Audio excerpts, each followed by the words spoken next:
les actions qui sont faites en bas, elles sont tellement mauvaises qu'elles entraînent des blocages par des anges. C'est-à-dire, il y a des gens qui bloquent les accès. Ces anges-là, ils fonctionnent avec le système astral. C'est-à-dire, le système astral, il enregistre toutes les actions de la personne. Et une fois que ça s'est enregistré par rapport au fonctionnement des lois naturelles, alors il peut y avoir des obstructions, des choses qui se bloquent à cause de ça. Et donc maintenant, il faut faire un travail pour déboucher ça, c'est-à-dire pour donner les accès et aussi refaire la connexion, c'est-à-dire aller chercher tout ce qu'il faut. Et une fois le Baal Shem Tov, il était arrivé chez quelqu'un et il venait d'avoir un enfant. Et cet enfant, Hachem Mishmor, il est décédé. Et le Baal Shem Tov, il a ressuscité l'enfant. Alors quand il a ressuscité l'enfant, alors il s'est enfermé dans la chambre avec l'enfant, il a ressuscité l'enfant. Et ensuite, il est sorti de la chambre, il leur a dit, ça va, que Baruch Hashem, ça y est, l'enfant, il est ressuscité, il a revécu. Et après, le Baal Shem Tov, il est rentré dans la chambre et il est resté avec l'enfant beaucoup plus longtemps que pour le ressusciter. Alors, quand il est sorti de la chambre, les gens qui étaient là-bas, ils ont demandé, mais pourquoi vous êtes retourné, qu'est-ce qu'il y a eu?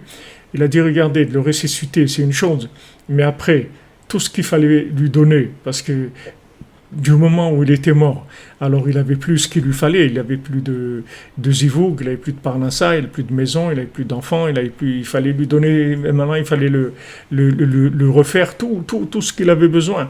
Donc le Baal Shem Tov, il s'est enfermé et il a obtenu tout ça pour l'enfant de manière à ce qu'il puisse avoir ça dans sa vie. Alors si vous voulez, quand les tzadikim, ils voient que c'est bouché, alors que même la prière, elle n'aide pas. Vous vous rendez compte, même la prière du Baal Shem Tov, elle n'arrivait pas à aider pour déboucher. Alors qu'est-ce qu'il faisait? Raconter une histoire. Donc regardez la puissance que ça a, les contes.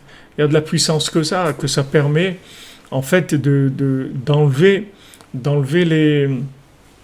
tous les opposants, c'est-à-dire tout ce qui a été bloqué, bien que ça a été bloqué par la justice du système juridique, si vous voulez, d'en haut, qu'il y a beaucoup d'anges qui sont créés par les bonnes actions et par les mauvaises aussi. Et après, ces anges-là, ils nous embêtent, ils nous font des problèmes. Ils essayent de nous bloquer les accès à ce qui nous revient normalement. Par des lois naturelles, si vous voulez, essayer de mettre en place des choses astrales qui empêchent le bien d'arriver à nous. Mais maintenant, nous, on doit aller chercher au-dessus de ça. Comme Hachem, il a dit à Abraham Avinu, il dit, toi, tu vois dans les astres que tu ne vas pas avoir d'enfants, mais au-dessus des astres, c'est possible que tu aies des enfants. Maintenant, dans les astres, toi, tu vois que tu ne peux pas. Pourquoi? Parce que Abraham Avinu venait de là où il venait, son père, c'était un idolâtre, il y avait des problèmes, etc. Donc, cette chose-là, elle était bloquée pour lui dans le système astral. Mais Hachem, il lui a dit, regarde, le système astral, c'est pour les gens qui y croient et qui sont eux-mêmes dans la logique de cause à effet. Mais sache qu'il y a une façon d'obtenir les choses au-dessus du système astral. Donc Rabbeinu, c'est ce qu'il a fait, c'est-à-dire nous tous qui sommes là, tous les gens de la cordonnerie, tous les gens qui font tchouva et tout, ce sont tous des gens qui sont venus par la miséricorde. Merci David Serrero, qu'Hachem te bénisse. Que maintenant...